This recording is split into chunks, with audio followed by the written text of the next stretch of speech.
Hi again, this is Philip again at the Laptop Trader channel. Again, we'll cover different stock market topics on this channel. Again, my email contact is laptoptraderphil@gmail.com. Again, most stock traders lose money, so please protect yourself at all times. So that's just a quick disclaimer. I'm making this video today because I want to talk about news media, stock market action today, and just looking at price charts. And I mentioned in the other update video about getting email updates for your account and for stocks you're watching.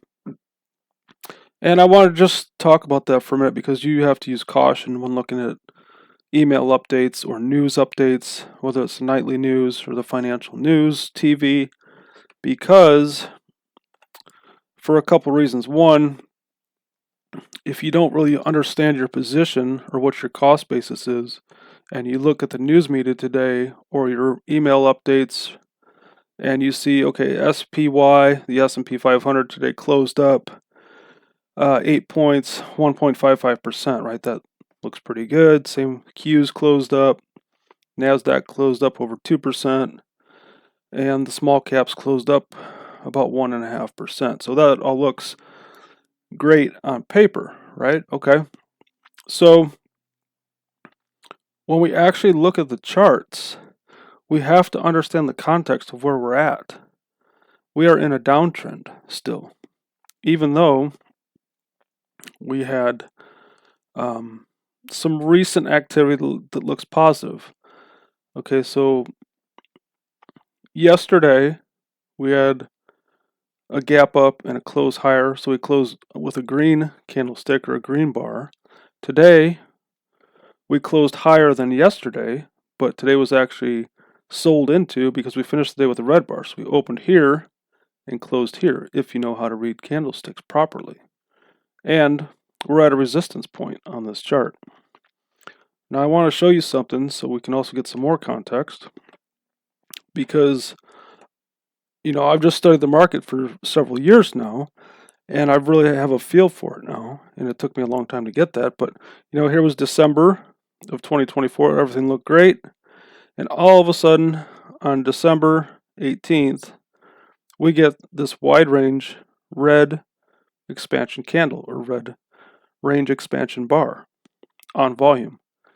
And you could probably go back and look at that video from December or January when I noticed that and probably gave you guys an update, and I said this looks like trouble. That is a troubling sign in December when we should be having an end of year rally. That is not a good sign. That is probably more of a risk off sign or a warning bar, I call it.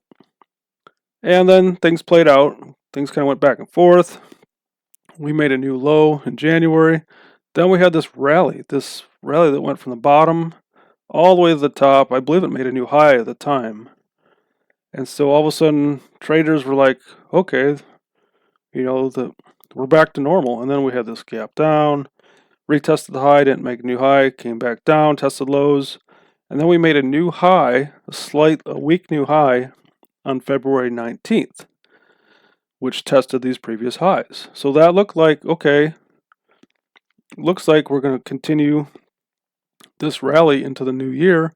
And 2 days later, we get another red warning bar on February 21st of this year. And so that really spelled the start of this bear market. When in fact, the start of the bear market really was back here. This was the real start of this bear market, was back in December. This was just a retest of the highs and then the follow through to the downside. So in my mind, we'd been in a bear market because I had a lot of problems trading in December, January, February. I really didn't make much money at all. And then, that was confirmation here in February that, yeah, we have a real problem. And that was followed up by this sequence of bars, which was a red bar, and then a green bar, and then a red bar, which makes kind of this green. These buyers are just totally ignored or sandwiched, and the markets took off and went lower. So there's these warning signs on the charts that you can see for yourself when you read the charts properly. And right now, again, the context of the market is basically a 2-day rally in a downtrend, okay? And even though I would say this green bar is a warning bar to sellers of the market right now, this was probably the initial shot that we had a green, red, green, and a wide green range expansion bar. To me, that's the warning that this downtrend could be losing steam. Could be. Now, currently we have a higher range between this area, these two bars, and these two bars. And that range is from the low of about 509 and the high of around 544, 545, okay? So that range has shrunk compared to the range before, where we had this big range between these bars. You can just see the size of the bars. It doesn't take much to look at. But so even though we've decreased the range, which is a slight decrease in volatility, today's price action was a gap up reversal lower. Okay, so I'm not saying tomorrow the market can't continue higher, because that is possible, but right now it looks like there's still quite a few sellers present in this area. And so I just want to caution you guys about reading the candlesticks properly, knowing the context, and knowing your position if you have any open trades. Because what happens is these market operators want to shake you out and kick you out of the market. They think this is their sandbox. This is their playground. And professional investors and traders on Wall Street do not like retail traders. They're greedy, and they don't think that you should even be allowed to trade, believe it or not. But how do I know this? Well, the low of this candle right here, this bottoming tail candle, was 509.32. Okay. Recently, when we put in this low here, which would define this tighter range, this low was a little bit lower. It undercut this price action at 508.46. Okay. That's to shake people out. That's to get rid of people that have stop losses below this area. And today's activity is to also give people hope, right? Because the market and people operate on emotions. This was a gap up. It was green for a moment today, and then it reversed and turned red. That is to reinstill fear into retail traders, okay? Now, how do I know this? I'll give you an article in a minute that I think is important. Anyway, it was basically the same price action today across all these indexes, okay? So I could just see the nightly news tonight, right? SPY, S&P 500 is up 1.55%. And okay, that's all great. And the NASDAQ is up over 2%. So they're trying to give you hope and then take it away from you. But you have to be able to read these charts properly so that you operate from facts and figures and a trading plan and not your emotions. So let's just take a look at a few other charts and then I'll show you that article. But here's Uber. So I have a position in Uber after this shakeout. Okay, I took a position in Uber somewhere over here. And so today, because this measures, this minus 0.90% measures yesterday's close to today's close. Well, today, this at one point was a gap up. Everything looked great, like Uber's going higher. We just gapped up. And then it closes the day down almost 1% versus yesterday's close. Now, that's accurate for me because I owned Uber yesterday and probably the day before that or whatever. But if you were a day trader, okay, and you bought Uber's gap up, you're holding a losing position or you got stopped out and you took your loss today. Because many stocks gapped up today and closed red, such as, let me give you another example, such as this index or this sector, consumer staples sector XLP. So today You know, that was green for a moment and then turned red. Also, I believe gold miners index, right? Even though this is a green candle or a green bar, it closed down almost 3% versus yesterday's close.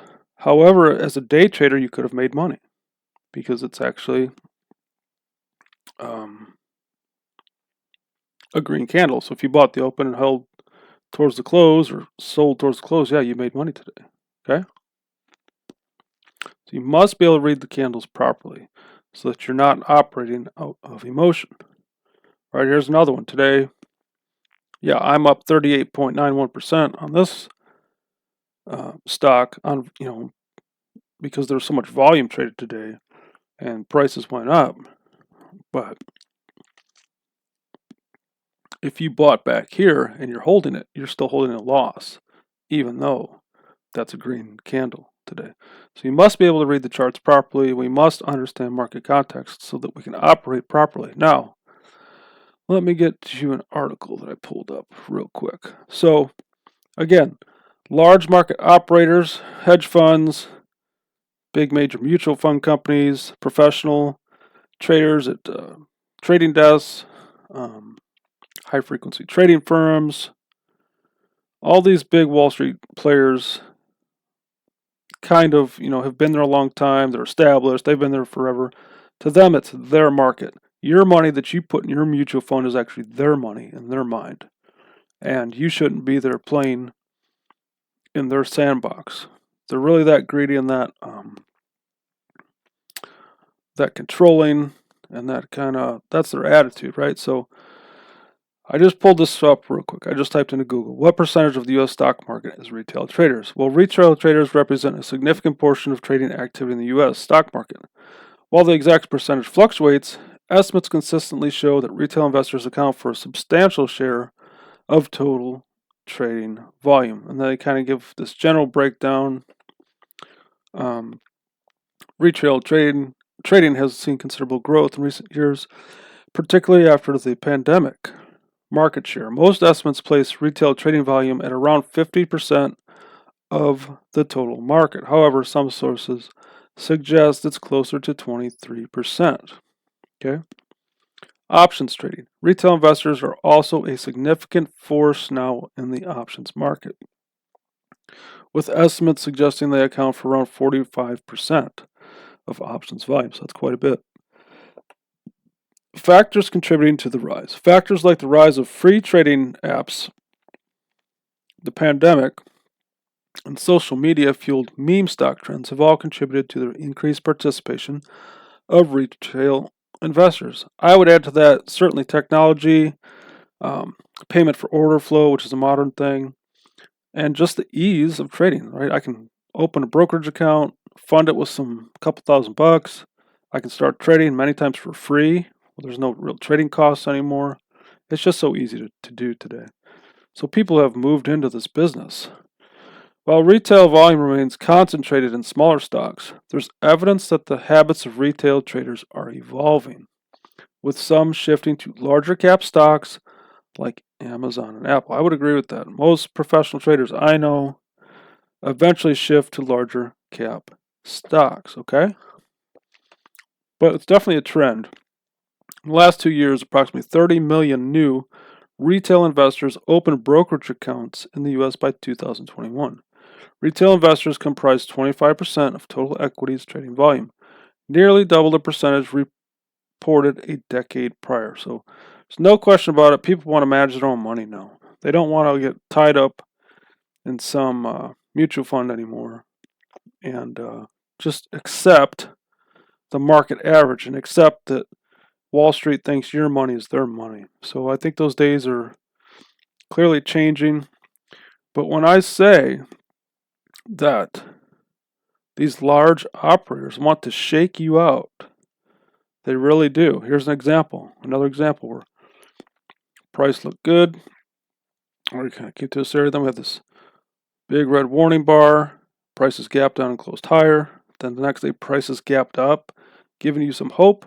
but closed lower. Next day it undercut that, prices gapped down and then closed higher again. This is all to get you to sell out.